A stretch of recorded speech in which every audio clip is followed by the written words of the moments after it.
संपर्क एक बही सदृश होता है आउ भूल से बहीर एक पृष्ठा सदृश होता है।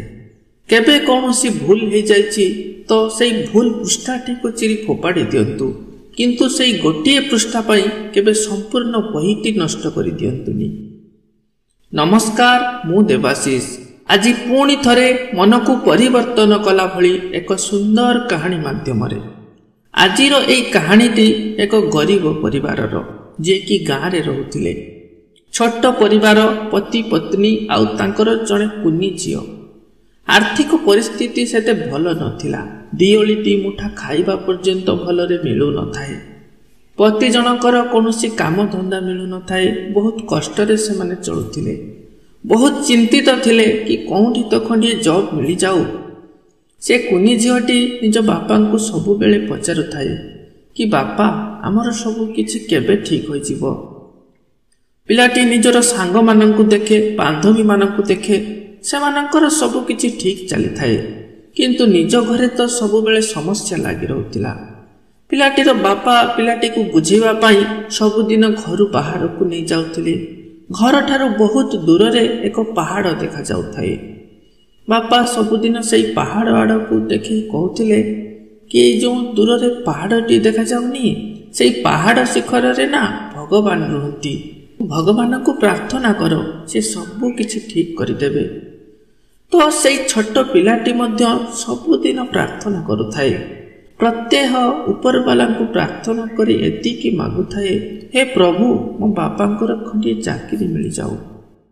किछि दिन एमिति गला भितरे से व्यक्ति जनक एक सेना बाहिनी रे चाकरी पाइछंती। देशर सैनिक भाव में नियुक्ति होइछंती। घरे खुशीर माहौल खेली जाइछि। आउ से पिलाटी मध्य सबुठु अधिक खुशी होइछि कि ऊपर वाला मो डाक सुनिछंती। बापांकर चाकरी हो जाइछि, एबे तो सबु किछि ठीक हो जिवो। किछि दिन तो बेस सुरुखुरु रे कटि जाइछि, किंतु अचानक एक घटना घटी जाइछि। से राज्य उपरे पड़ोसी एक राज्य आक्रमण कर देइछि। जो सैनिक पिता थिले एबे तांकु निज राज्यर सुरक्षा पाई लढिबा को जिबार थिला। निज परिवार ठारू बहुत दूर को जिबाकू हेबो। विदेशी शत्रु ठारू निज राज्य को रक्षा करबा को हेबो। किंतु तांकर जो कुनी झियोटी निज बापा को बहुत विनती करिथिला, बापा तुमे युद्ध को न गले हबनी। वो बहुत खराब कि ऊपर वाला ठारू तुम पाई एमिति चाकरी मागिले जे तुम जीवन प्रति विपद अछि। बापा तुमे मना कर दियो ना, से युद्ध को जीवा दरकार नाही। बापा कहचंती नाई रे धन, मते जीवाकू पड़िबो। एटा मो कर्तव्य। मु जने सैनिक राजांक ठारे चाकरी करिछि। देशर सुरक्षा पाई मते निश्चय जीवाकू हेबो। पिलाटी बहुत कांदीछि, तथापि बापा किछि सुनि नांती। निज कर्तव्य पथरे बाहरी पड़िछंती। एथर पिलाटी एक कागज रे खंडे चिट्ठी लिखिछि, आनी निज बापा को देछि। बापा तुमे जदि जीवाकू चाहुछ मु तो अटकई पारिबिनी, किंतु मोर ए चिट्ठी खंडी को नहीं जाओ।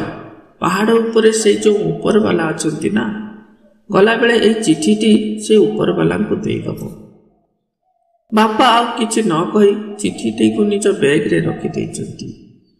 किंतु से छोट पिलाटी तो सत्तरे मानिछि ना, से विश्वास करिछि जे पहाड़ ऊपर भगवान अछंती।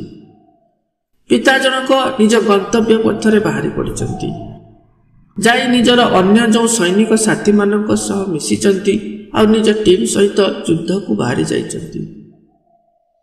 पहाड़ ऊपर चढ़ी जाउथिला बेले आ किछि दूर गला परे राज्यर सीमा जोंठी कि एबे युद्ध चालुथिला। सेठी जो एक पोस्ट ऑफिस थिला, से पोस्ट बॉक्स रे नहीं से सैनिक पिता जनक चिट्ठी खंडी को पकई देइछंती। आउ ता पूर्वरु भी से निजे से चिट्ठी रे किछि लिखि देइछंती कि झियो मते भूल बुझिबोनी। वास्तव रे ए पहाड़ ऊपर केही ऊपर वाला नांती। मु तोर मनोबल बढ़ाइबा पई एमिति मिछरे कहउथिली।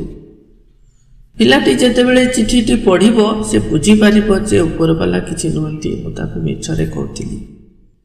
मु तो युद्ध को जाउची, जणा नाही फेरिबी कि नाही। सेटारे भीषण युद्ध होइतिला। 2-3 मास युद्ध लागि रहितिला। जणे जणे करी निजर सैनिक साथी माने शहीद हो जाउथिले। निज गाँव रे खबर पहुंची जाइतिला कि जो टीम रे ये सैनिक जनक जाइतिले तांकर पूरा टीम सहित शहीद हो जाइछन्ति। घरे चारिआडे निजर आत्मीय स्वजन माने शोक मनैछन्ति। दुखर पहाड़ भांगी पड़िछि। एही कथाटी जेतेबेले से पिलाटी शुणिछि से बहुत कांदिछि। ये कौन करदेले प्रभु, मो बापा को ही छड़े नेले। 3-4 मास आहुरी बीती जाए। दिने हठात से सैनिक जनकर घर कबाट आगरे केही जणे आसी छिड़ा होइछन्ति। रुग्ण पतला देहरे चालिबाकू भी शक्ति नाही। हाल संपूर्ण बेहाल एमिति प्रतीत होउतिला केही तांको प्रबल माड़ मारिछि। पिलाटी निज बापा को देखि चिन्हि जाइछि। दौड़ी आसी बापा को कोଳରେ उठी जाइछि। बापा तुम एते दिन कौंठी थिल, आउ तुमर अवस्था एमिति काहेकि कही पिला जनक कांदिबाकू लागिछि। एही सैनिक जनकू शत्रु पक्षर सेना माने निजर बंदी बनै नै जाइथिले। जीवित धरी नै जाइथिले आउ बहुत माड़ मारिथिले। आज बहुत कौशल क्रमे निजर भाग्य भल थिला कि सेमानंकठारु मुकुलिकी घर को पळे आसीछि। एमिति कथोपकथन भितरे डाकबाला खंडे चिठी धरी याकू देबा पई आसीछि। डाकबाला कहचंती क्षमा करिवे, चिठीटी आनिबाकू टिके देरी हे गला। युद्ध पई हमर सेवा बंद थिला, सेति पई आसी पार नथिली। ये थिला सेही चिठी जोटा झियोटी ऊपर वाला को लिखिथिला और बापा को देइथिला पहुंचै दबा पाई। जोंथिरे पिता जनक मध्य लिखि देइथिले, झियो क्षमा करिबो, ऊपर वाला बोले केही नांती, मो तते मिछ कहिथिली। भाबिचंती देखे झियो कौन लिखिथिला ऊपर वाला को। एया चिंता करी जेतेबेले चिठीटी खोलिचंती सेथिरे लिखा जाइथिला, हे ऊपर वाला, मो बापा को भलरे भलरे घर को फेरै आनंतु। आउ आज फेरी भी आसीचंती। एमिति एक भावपूर्ण मुहूर्तटी को चिठी खंडिक आहुरी भाव प्रवण मनै देइछि। स्वच्छ हृदय करा जाइतिबा प्रार्थना केबे वृथा जाई न थाए। पिलाटी को एइटा जणा नथिला कि बापा तांको मिछरे कहिचंती कि सतरे, किंतु बापा को वाक्य उपरे भरोसा थिला। आउ भरोसा थिला बोली तो ऊपर वाला ता डाक सुनिचंती। जदि ऊपर वाला को ऊपर भरोसा अछि तेबे निश्चित निश्चित आउ निश्चित भावरे आपणको प्रार्थना मंजूर। जोठी दलर समस्त सेना शहीद हो जाइतिले, एही ही एकमात्र सैनिक जे सही सलामत घर को फेरी आसिथिले। प्रत्येक मुहूर्त रे मन को निर्मल रखंतु।